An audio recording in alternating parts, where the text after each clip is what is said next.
Bueno, buenas noches. ¿Cómo están? ¿Cómo están esos guerreros, esos soldados? Hombres en guerra, ¿sí? Somos hombres en guerra, el Señor nos ha llamado a presentar una batalla. Y en este caso estamos viendo, ¿se acuerdan que vimos batalla por la mente? Pero ahora estamos viendo por la familia. Y sin duda que tenemos allí un gran terreno de batalla y creo que una de las más importantes batallas que vamos a dar en nuestra vida.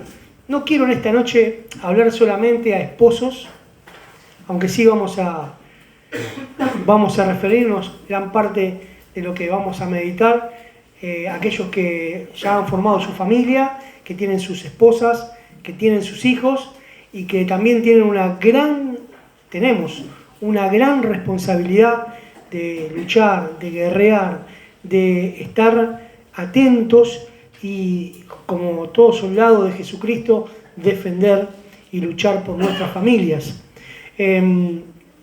También quiero en esta noche hablar a los jóvenes, también a los chicos que están acá, porque vamos a abrir la palabra y la palabra de Dios nos tiene que hablar a todos. Su Espíritu Santo tiene que movernos a todos, tiene que tocar, llegar a nuestro corazón y tiene que enseñarnos, ¿sí? Y todos nosotros, estemos casados, estemos de novio, estemos solteros, en la condición en la que estemos, tenemos una guerra por nuestra familia. Bien, la batalla por la familia y el subtítulo que tenemos que desarrollar en esta noche, y Dios mediante, no me quiero tomar más de 30 minutos, es lucha aun cuando no queden fuerzas. Bueno, ahí creo que ese subtítulo nos vamos a sentir un poco identificados, la mayoría, ¿no? Cuando estamos en la lucha, pero parece que no termina más. ¿Cuándo empezó la lucha? Empezó cuando vinimos a Cristo, cuando Él nos llamó, a su ejército, ¿no? Dice la palabra que no nos debemos enredar, a cualquiera que milita, dice, y ahí la palabra está hablando de justamente aquellos que formaban parte de un ejército, no se enreda, no se distrae, no atiende con mayor importancia los negocios de esta vida a fin de agradar a aquel que lo llamó. Y Él nos llamó como soldados y parece que la batalla no termina nunca y en algún momento nuestras fuerzas comienzan a debilitarse. Y ahí vamos a ver 3 características de aquel hombre de Dios, aquel joven, aquel esposo, aquel hijo, aquel hermano, aquel niño, no sé, pero que es un guerrero de Dios. 3 características, y en esas 3 características vamos a ver qué pasa cuando fallan las fuerzas, cuando faltan las fuerzas, qué debemos hacer. Primero vamos a ir para dejar ya sentado esta realidad de nuestra guerra, la cual debemos pelear. Dice la palabra de Dios en segunda carta a Timoteo,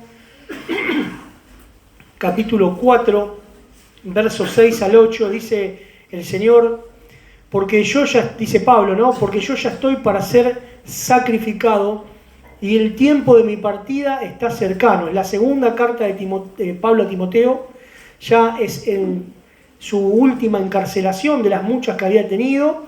En el 4º viaje misionero vemos una encarcelación que es la última que tenemos registrada en el libro de Hechos, y vemos cómo el apóstol Pablo predicaba, aún estando en prisiones, y la palabra de Dios corría maravillosamente, aún cuando él estaba preso. Probablemente él fue liberado, y después en tiempos de un emperador tirano, que fue Nerón, que hizo grandes atrocidades en contra del pueblo de Dios, acusó a los cristianos de haber prendido fuego la ciudad de Roma, y fue en ese tiempo donde va a buscar al apóstol Pablo, esto lo sabemos por algunos historiadores, y lo va a apresar y va a ir a su último encarcelamiento a Roma, que va a ser breve, y va a ser ejecutado, probablemente decapitado según sabemos. Y él dice, estaba en esa época, y en ese tiempo, en ese mes, en esos meses, en esas semanas previas a su muerte, él dice, yo ya estoy para ser sacrificado. El Señor ya le había mostrado de que su tiempo había llegado a su fin. El tiempo de mi partida está cercano. Pero va a decir el verso 7, he peleado la buena batalla. he acabado la carrera, he guardado la fe. Por lo demás, me está guardada la corona de justicia, la cual me dará el Señor, juez justo, en aquel día, y no solo a mí, sino también a todos los que aman su venida. ¿Quién de nosotros puede afirmar que estamos peleando la buena batalla de la fe? Para poder pelear la buena batalla de la fe tenemos que correr con paciencia esa carrera que tenemos por delante y tenemos que guardar la fe. Y guardarla no es guardarla, ¿vieron? Cuando guardamos algo para que no se pierda, la guardamos y listo, no. Es la fe que nos permite fortalecernos en esa carrera. El Señor nos manda que en esa carrera que tenemos por delante tenemos que dejar el pecado y el peso que nos asedia. Es decir, no solamente el pecado tiene que borrarse de nuestra vida, no forma parte de la vida de los hijos de Dios, sino que también todo el peso que nos asedia. Y aquí otra vez conectamos con esa realidad de aquellos soldados llamados a militar por el Señor. Dice el escritor, gracias, buenísimo.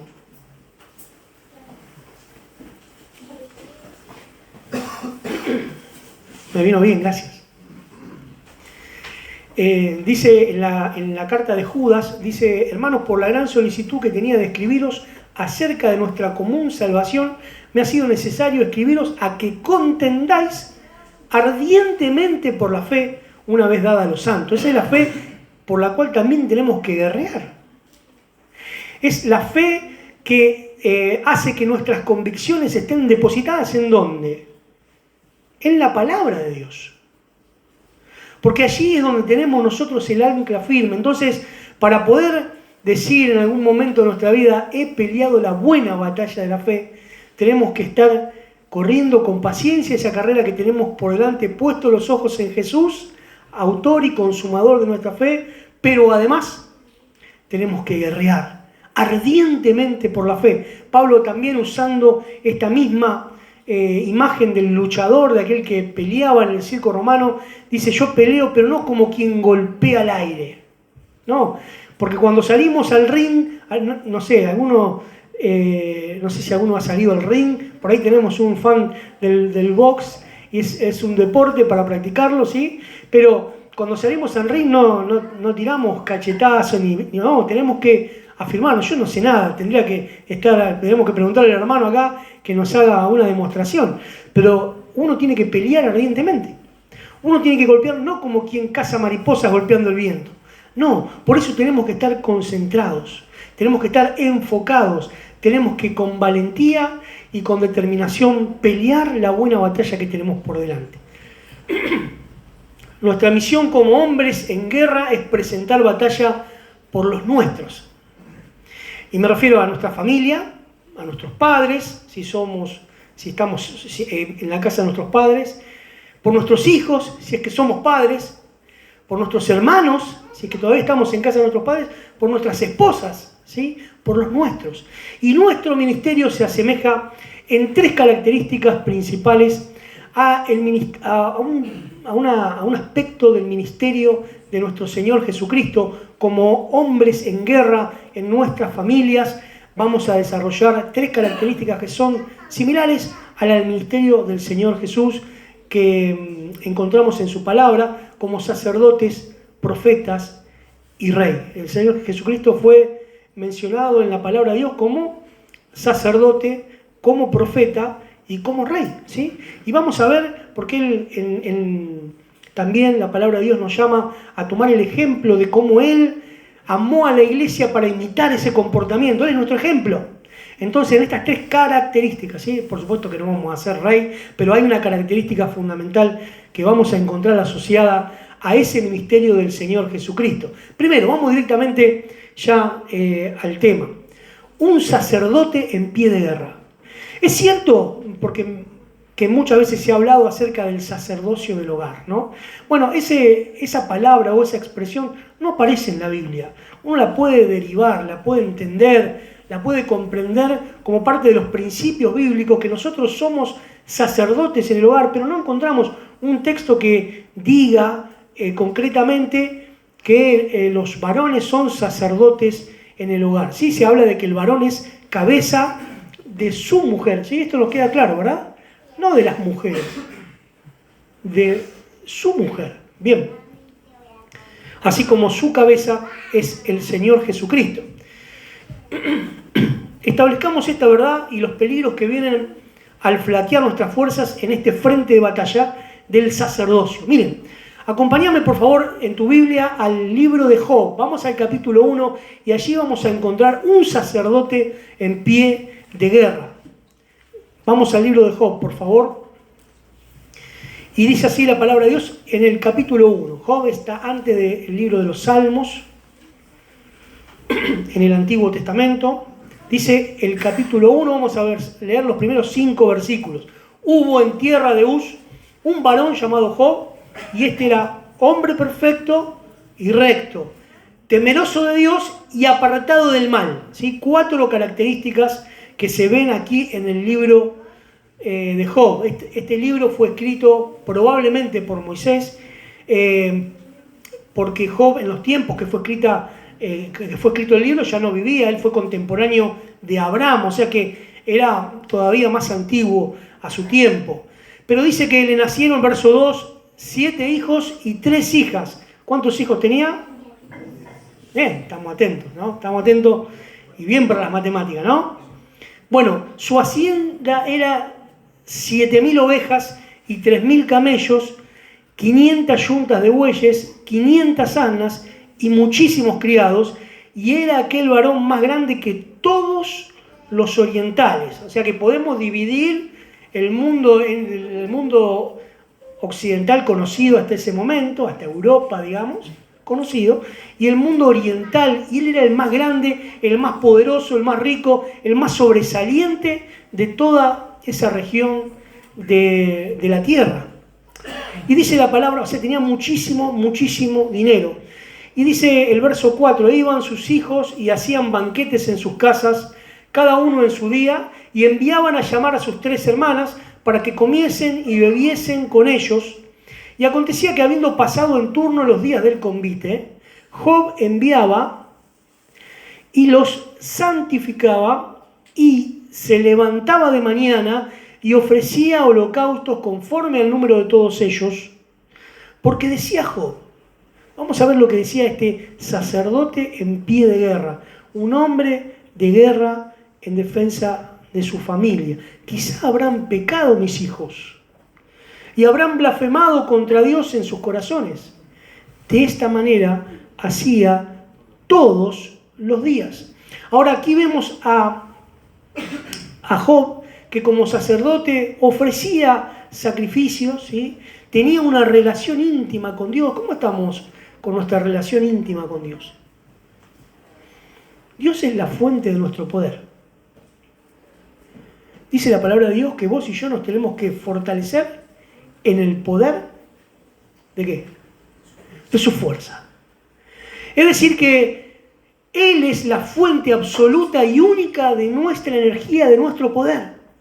Si no tenemos comunión íntima y directa con nuestro Dios, estamos débiles, estamos flacos, estamos vulnerables, estamos propensos a ser destruidos apenas queramos levantar nuestra cabeza de la trinchera en este tiempo de guerra. Pero Job se acercaba a Dios y esto lo hacía cada día para presentar sacrificios. Pero aquí vemos una función destacada de su función sacerdotal, y era la intercesión. Y como hombres, como sacerdotes en pie de guerra, vos y yo, y estoy hablando no solamente de esposos, tenemos esa misión dada por el Señor de interceder.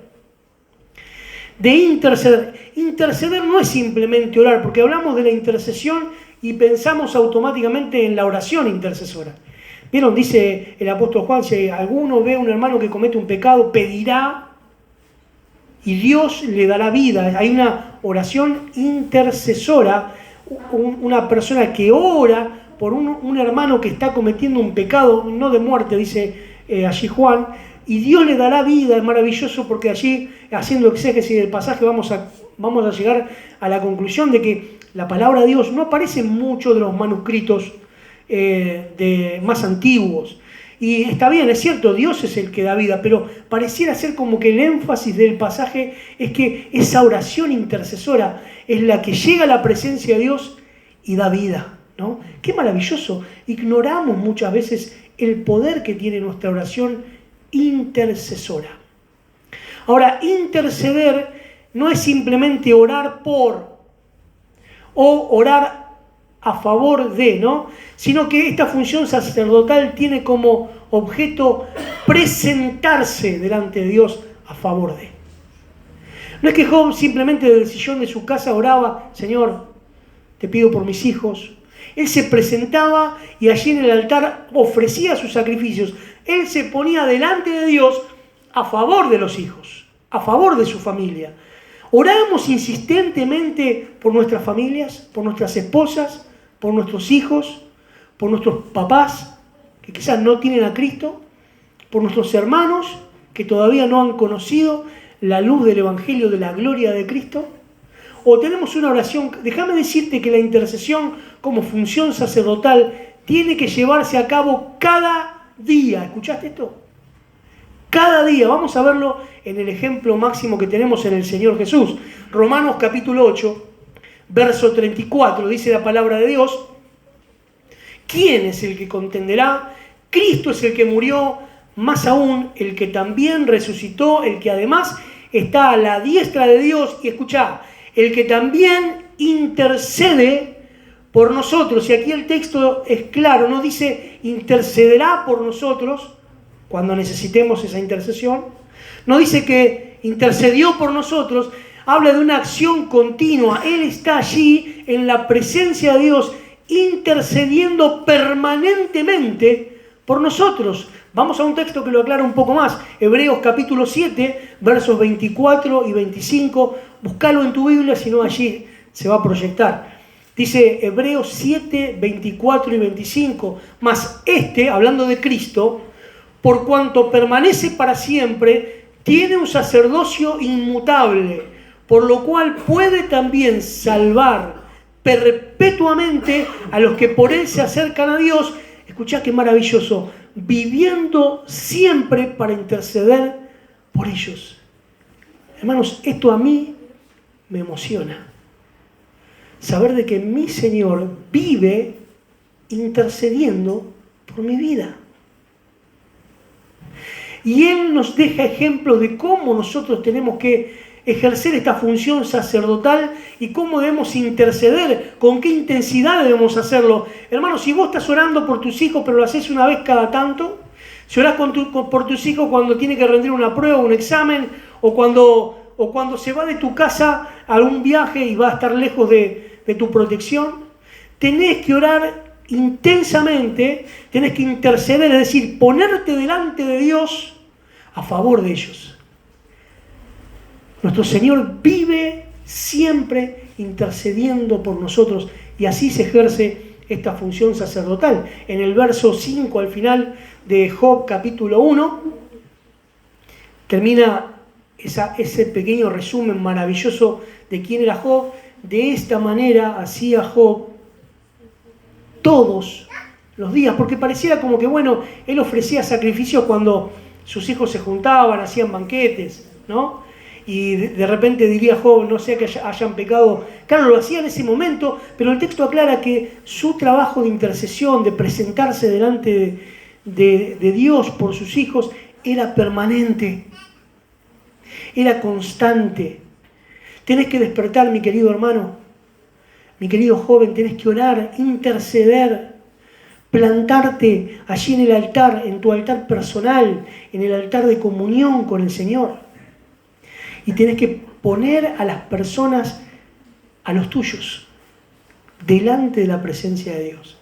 Cada día, cada momento. Pero ¿qué pasa cuando nos acercamos a orar a Dios? Hermanos, a veces priman las necesidades. Señor, te pido. Señor, te pido. Señor, te pido.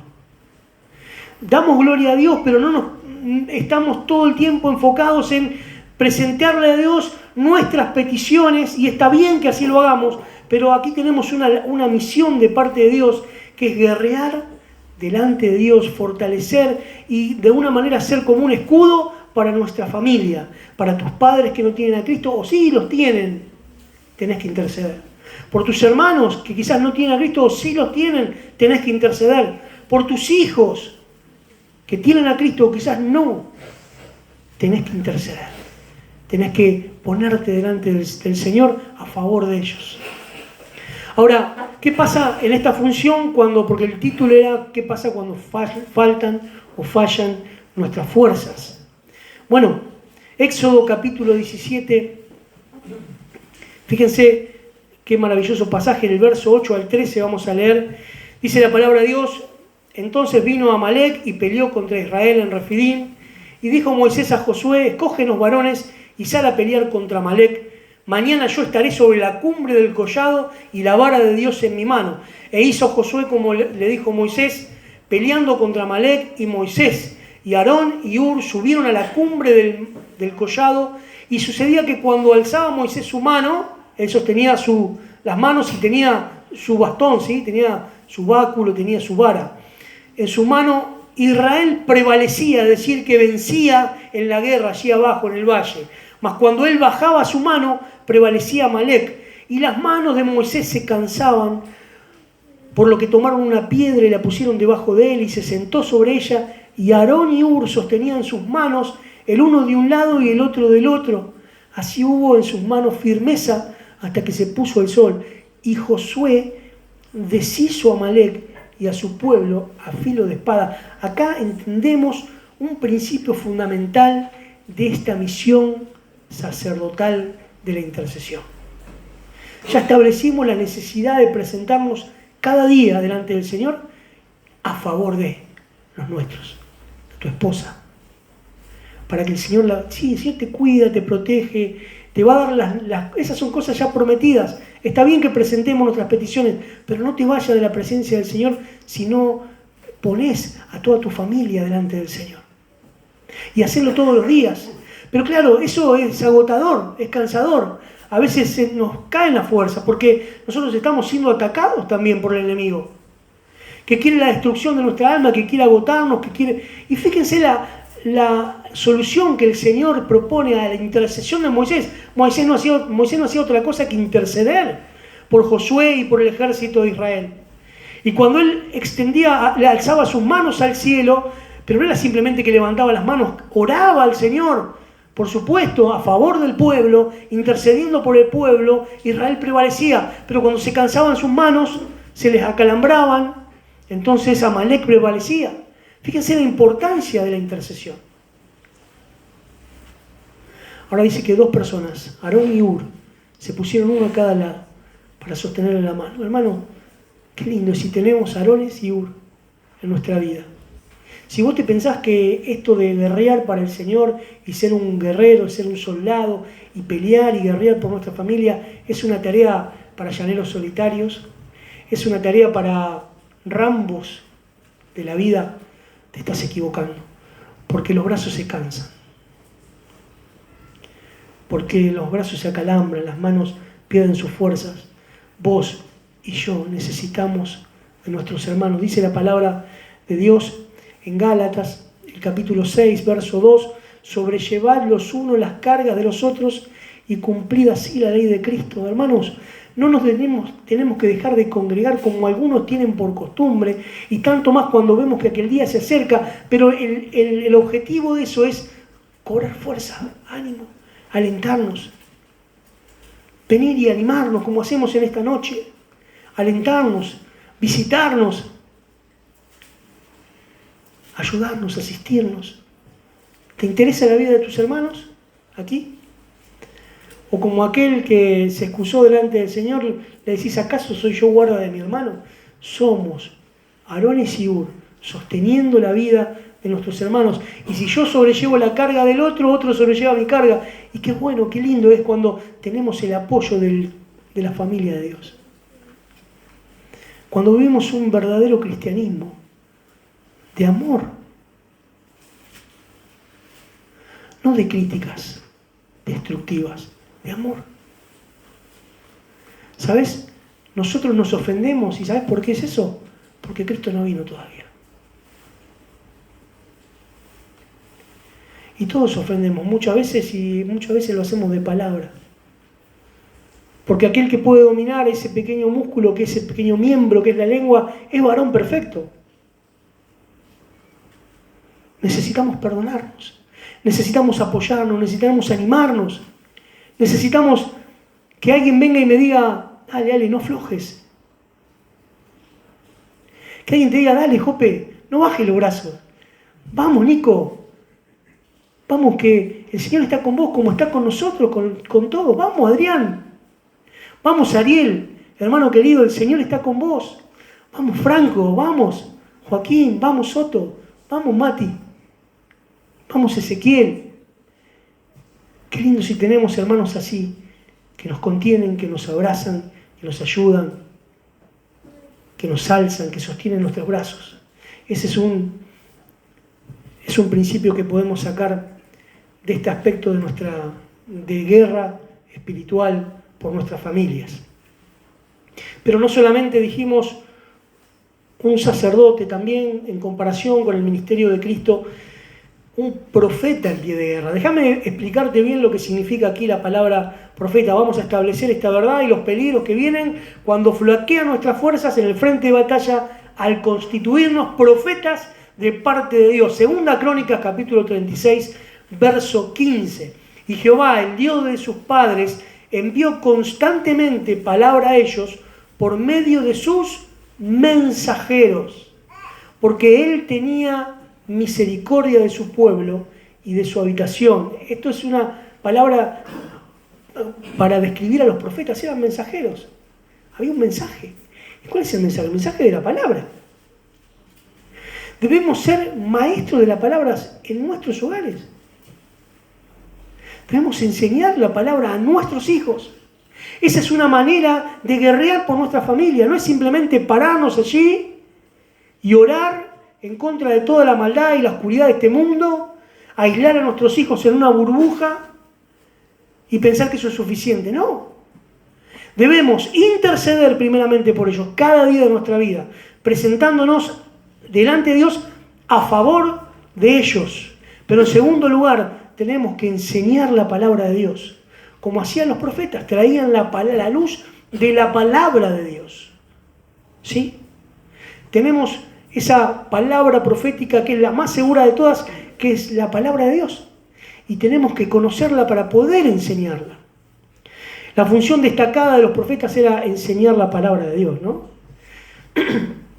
Ser un profeta en pie de guerra significa ser quien trae la palabra de Dios, quien enseña la palabra de Dios y quien enseña, escuchá, a guardar la palabra de Dios. Y vamos a ver la diferencia. Mateo 28, verso 20, contexto de la Gran Comisión, es el Señor quien le va a decir a sus discípulos que debían ir a ser discípulos a todas las naciones y bautizarlos en el nombre del Padre, del Hijo y del Espíritu Santo también. Y dice el verso 20, Mateo 28, 20, enseñándoles que guarden todas las cosas que os he mandado, y he aquí yo estoy con vosotros todos los días hasta el fin del mundo. Noten, hermanos, que no dice enseñándoles todas las cosas que les mandé. Dice enseñándoles a guardar. ¿Y cómo se enseña a guardar? Cuando yo con el ejemplo vivo la palabra viva. Vivo la palabra de Dios. Es decir, es cierto que debo enseñar la Biblia, que hay dudas y algunas inquietudes espirituales en los que me rodean, en los míos, por llamarlo de alguna manera, y yo tengo que conocer la palabra de Dios para tener el consejo oportuno de la palabra de Dios y que nuestra familia sea guiada no por sabiduría humana, sino por la misma palabra de Dios. Pero esa palabra de Dios la debo vivir. Porque si yo enseño que debemos perdonar, pero yo mismo no perdono, si en la mesa de casa lo único que escuchan mis hijos es la crítica a otros hermanos, la crítica a los ancianos, la crítica a los líderes, la crítica hacia el mensaje, ¿viste qué largo que habló este? ¿No? Eso va a hacer de que después lo que yo quiera enseñar de la palabra de Dios caiga en un saco roto, porque yo mismo desgarré ese saco, ¿no? Son esas fuentes rotas que no retienen el agua. ¿Por qué? Porque la hemos destruido. con nuestra forma de vivir y de experimentar la palabra de Dios. Pero fíjate, un profeta en pie de guerra. Éxodo 18, 19. Déjame que te cuente el contexto. El ángel de Jehová junto a 2 ángeles van a venir y la idea era destruir Sodoma y Gomorra. Que el cielo y el juicio, que del cielo descienda fuego y el juicio de Dios caiga sobre esas ciudades que habían pecado contra Dios. Pero en su ida hacia ese lugar, el ángel de Jehová junto con estos 2 ángeles que lo acompañaban van a pasar por las tiendas de Abraham. Y Abraham, entendiendo que se trataba de la presencia misma de Dios, los va a seguir, va a dejar a su familia, va a seguir, porque él quería estar allí, quería estar cerca. Y fíjense lo que dice Éxodo 18, 19. Porque yo sé, esto lo dice Dios, hablando de Abraham, que mandará a sus hijos y a su casa después de sí, que guarden el camino de Jehová, haciendo justicia y juicio, para que haga venir sobre Abraham lo que ha hablado acerca de él. Yo no te conté algo. Había un plan que Dios tenía. Y Dios se va a preguntar a sí mismo, ¿acaso voy a ocultarle esto que voy a hacer a Abraham? ¿Acaso no se lo voy a revelar? Me hacía acordar a las palabras del Señor cuando dice, el siervo no sabe lo que piensa o lo que va a hacer su Señor. Por eso ya no los voy a llamar siervos. Somos siervos del Señor, claro que sí. Pero se los voy a llamar amigos.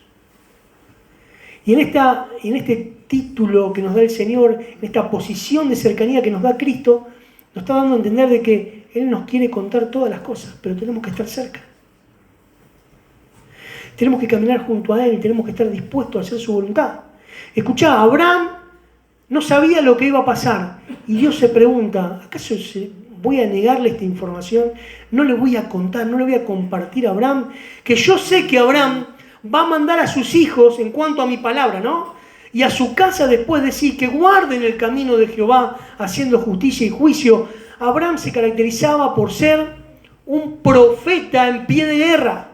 Porque él recibía la palabra de Dios, pero él se iba a encargar, y Dios lo tenía así sabido, de enseñarlo a sus hijos y a la descendencia después de sí. ¡Qué bárbaro! Que nuestros hijos nos recuerden por las enseñanzas de la palabra de Dios. Yo no sé qué recuerdo tenés de tu papá o de tu mamá. Aquellos que quizás han tenido padres creyentes pueden acordarse lindas cosas. Pero a veces no, a veces hay recuerdos tristes, ¿no? Y aún así los veneramos, nuestros padres, dice la palabra, nos disciplinaban como querían, como se les daba la gana, aún así los venerábamos, ¿no? Pero qué lindo si tu hijo, tus hijos te recuerden el día de mañana, cuando ya no estemos aquí, cuando, como el apóstol Pablo, ya hayamos peleado la buena batalla de la fe, cuando hayamos acabado la carrera, cuando se diga de nosotros que hemos guardado la fe. Y que tus hijos recuerden después de vos todas esas cosas que le enseñaste de la palabra de Dios. Que esto que dice acá la palabra, Dios quiso decir esto. ¿Te has propuesto eso en tu vida? Esa es una manera fundamental y primordial para guerrear por nuestra familia. Pero ¿qué pasa cuando fallan las fuerzas? Y cuando en tu casa o en mi casa no se enseña la palabra de Dios. Cuando priman, como decíamos antes, los comentarios desubicados, cuando prima la falta de perdón, cuando prima el desamor, cuando tenemos otras prioridades, ¿viste? No, hoy está medio feo, no vamos a ir. Y tus hijos aprenden eso.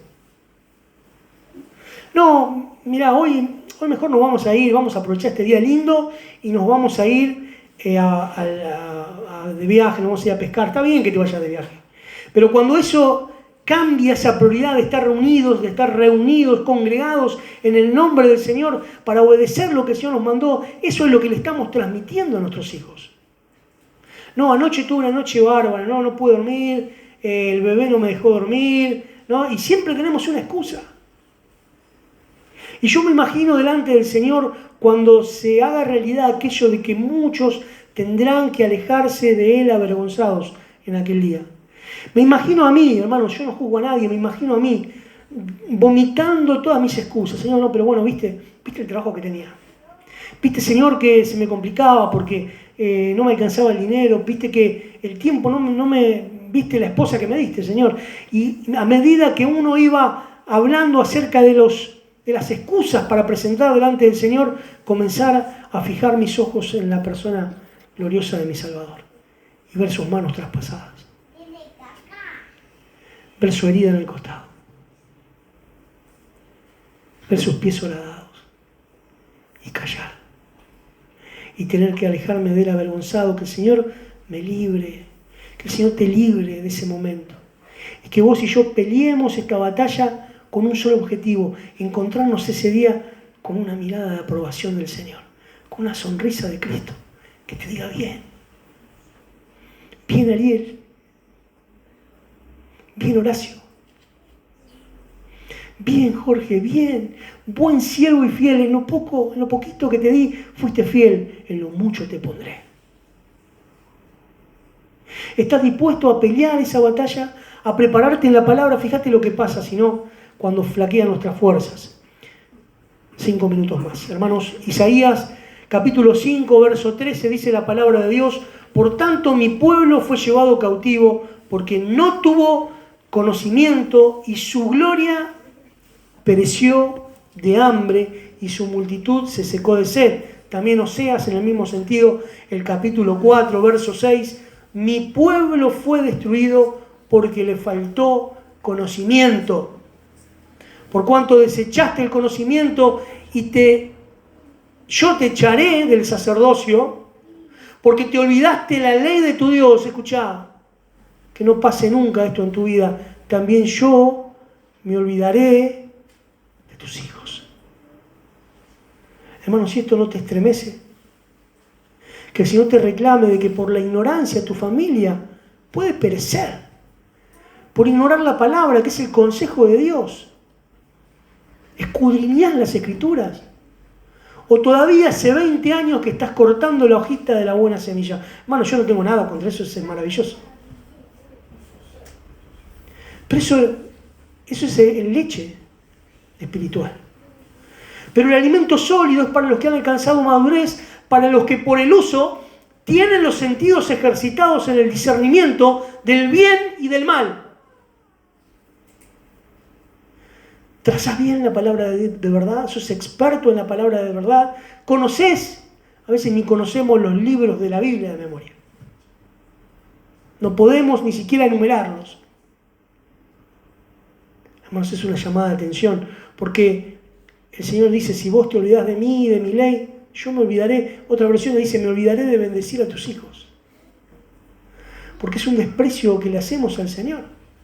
Y habla de esa función sacerdotal y esa función de profetas en pie de guerra, de ser maestros y enseñadores de la palabra de Dios en nuestros hogares. Pero finalmente, y para terminar, un rey en pie de guerra, y aquí sí voy a hablar a los esposos. El Señor es nuestro rey. De alguna manera el Señor ha comparado nuestra función como esposos con la relación que tiene Él con su iglesia, con la esposa.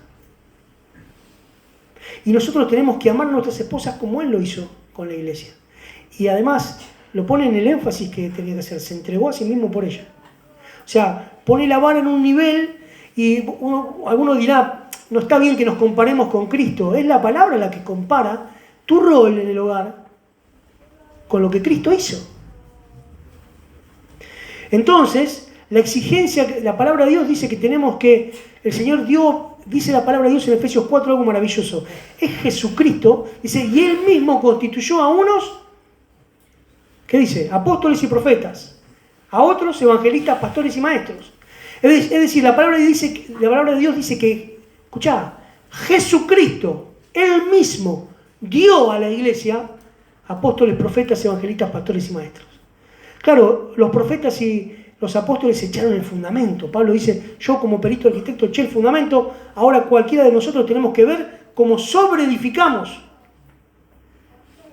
Y esas personas que han ejercido esa operación del Espíritu Santo, esa operación del Espíritu Santo sigue activa hoy. Pero escuchame, no te asustes. ¿Por qué sigue activa hoy? Porque la iglesia sigue siendo bendecida a través de la palabra y a través de la obra que esos apóstoles y profetas hicieron. Y el Espíritu Santo utiliza esa operación que Él manifestó en el primer siglo para que seamos bendecidos y para que podamos ser edificados y para que el cuerpo de Cristo pueda hacer la obra del ministerio. El Señor dio personas a la iglesia y el Espíritu Santo dio dones, es lo que dice la palabra, y los da como Él quiere, ¿no? ¿Para qué? A fin de que, dice, ya no andemos como de aquí para allá, arrastrados por cualquier viento de doctrina, pero dice fundamentalmente hasta que todos lleguemos a la estatura del varón perfecto. Es decir, otra vez, ¿quién es el varón perfecto? Cristo. Él es nuestro modelo, es nuestro ejemplo, es nuestra meta, es nuestro foco, es nuestro blanco, nuestro objetivo, es Cristo, Él. El varón perfecto, es Cristo glorificado, resucitado, es Él hacia donde vamos y es Él a quien imitamos.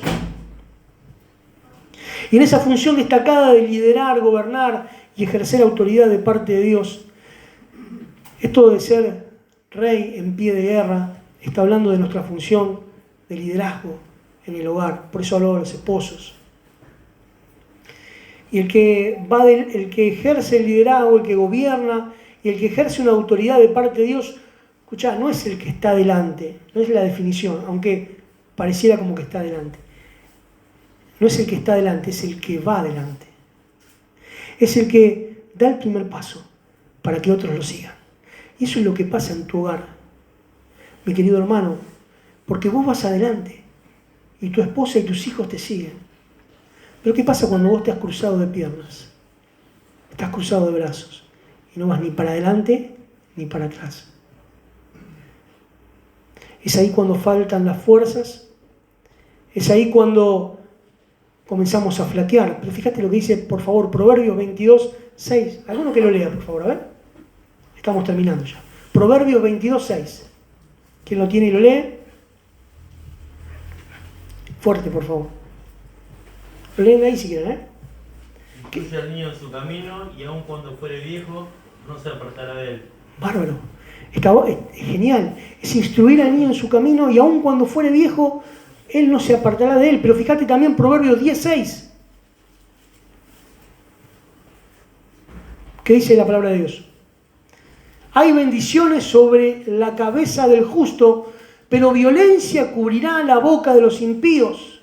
Hay bendición sobre la cabeza del justo, es decir, aquel que no es aquel que no hace pecado, porque sabemos que no hay en toda la tierra nadie que haga siempre bien y nunca peque. Está hablando no es justo ni a un uno, está hablando de aquel que tiene una relación con Dios. Proverbios 11:21. Fíjate el carácter de aquel que debe guiar. Tarde o temprano el malo será castigado, mas la descendencia del justo será librada. El justo es el que hace justicia. Es aquel que se sabe salvo por el Señor, por gracia, y que ya comenzó a andar por el camino de la justicia, que son esas obras que Él preparó de antemano para que anduviésemos en ella. Aquel que está en movimiento, que está avanzando, que está guiando espiritualmente a los suyos. Proverbios 3:33.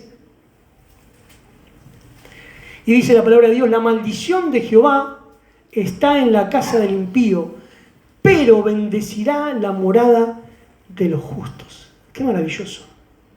Cuando aprendemos a guiar en justicia, cuando aprendemos a guiar y todo eso que enseñamos se torna una realidad en la vida. Hay que ponerlo en práctica, hay que vivirlo. ¿Cómo somos? Porque a veces decimos, no digas malas palabras. Pero alguien te encerró en la calle mientras ibas manejando y que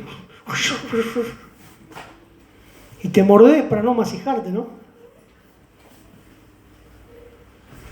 O te llegó la boleta de luz y no podés pagar, o te martillaste un dedo, no sé. Pero evidentemente, ¿qué pasa cuando nosotros no cumplimos aquello que estamos instruyendo a nuestra familia según la palabra de Dios? Pierde peso.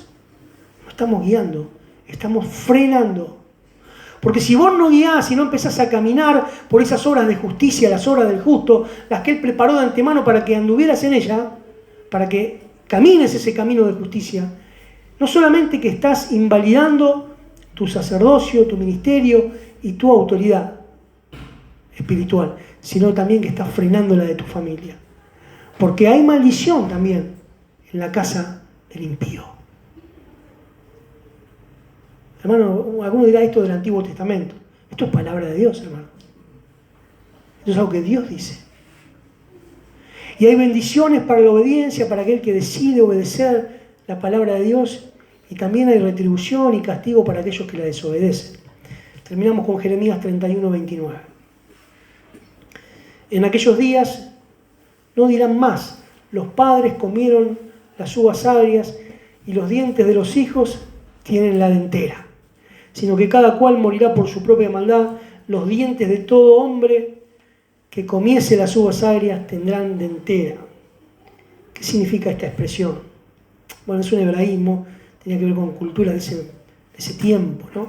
Pero parecía que era común, ¿no?, que los padres metían la pata y los hijos pagaban las consecuencias. Dice el Señor en su palabra que Jehová visita la maldad de los padres sobre los hijos hasta la segunda y tercera generación.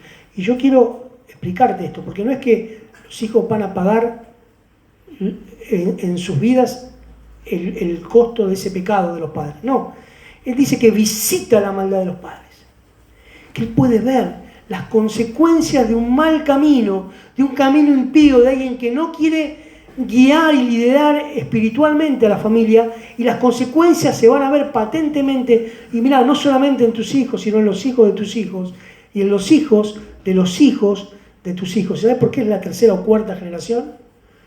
Porque es la que podemos llegar a ver, ¿no? El Señor ha cortado nuestra vida. Qué triste si vos llegás al final de tus días y viste que las consecuencias de tu mal caminar arrastró quizás a tus hijos a una vida desordenada, a tus nietos a una vida peor, y a tus bisnietos a pagar las consecuencias de ese extravío. Que el Señor pueda tocar nuestros corazones, porque las fuerzas pueden fallar, podemos flaquear, pero tenemos que ir a esa fuente inagotable de poder. Si sentís que no tenés fuerzas para todo esto: Señor, no tengo ganas de orar todos los días por mis hijos, por mi familia. Si te cuesta estudiar la palabra, leer la Biblia, conocerla y mucho menos enseñarla. Si te cuesta horrores caminar en una vida piadosa, una vida que honra al Señor, déjame decirte que la Biblia dice que si no tienes fuerzas, Él tiene poder para multiplicar aún a aquel que no tiene ningunas. Esto es una imposibilidad matemática. Por allí respondieron, ¿no? Pero todo número multiplicado por 0, ¿cuánto da? 0. Sin embargo, Dios dice que hace un milagro. Él multiplica las fuerzas al que tiene 0. Esto es un milagro que Dios lo puede hacer.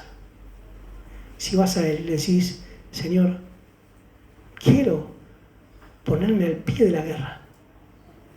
Quiero cumplir lo que vos querés que yo haga por los míos. Quiero ser un sacerdote y cumplir esa función de interceder por mi esposa, por mis hijos, por mis padres, quizás que no están conmigo, pero interceder. Quiero ser aquel profeta que traiga la palabra de Dios, que conozca y pueda enseñar a los hijos, y que el día de mañana me recuerden por esas enseñanzas de la palabra. Cuando nos sentábamos a la mesa, abríamos la palabra y tus hijos dirán: mi papá nos enseñaba la palabra. Pero también que pueda ser un líder, un gobernante, con todas las reglas, recibiendo la autoridad de parte de Dios y guiar en ese camino de justicia. Y si las fuerzas flaquean, el Señor las puede multiplicar. Que el Señor te bendiga. Vamos a terminar con una oración. Padre amado, queremos darte gracias. Queremos darte gracias, Señor, porque todos nos encontramos en la misma condición, peleando la buena batalla de la fe, Señor.